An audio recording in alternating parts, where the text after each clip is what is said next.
வைரமுத்து கவி பேரரசு இவரை பத்தி நம்ம எல்லாருக்குமே தெரியுங்க. அது திருப்பி திருப்பி சொல்ல வேண்டிய அவசியமே இல்லை. வைரமுத்துவும் ஏஆர் ரகுமானும் கிட்டத்தட்ட பல படங்கள் எல்லாம் ஒன்னா ஒர்க் பண்ணிருக்காங்க.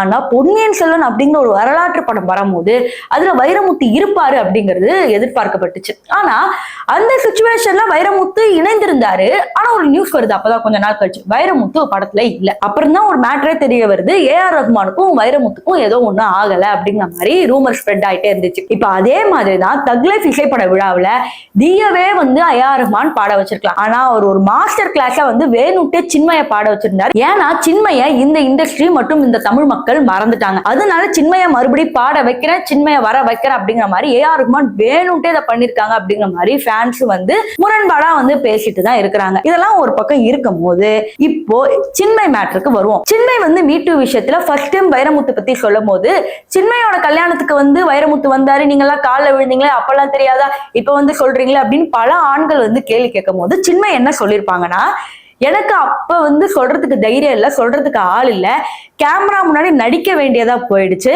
ஆனா உண்மை என்னன்னா வைரமுத்து என்கிட்ட பல தடவை தப்பா நடந்துக்க பார்த்தாரு. ஒரு தடவை ஒரு ஷோக்கு பாட வரலன்னு என்ன அசிங்கமா பேசினாரு.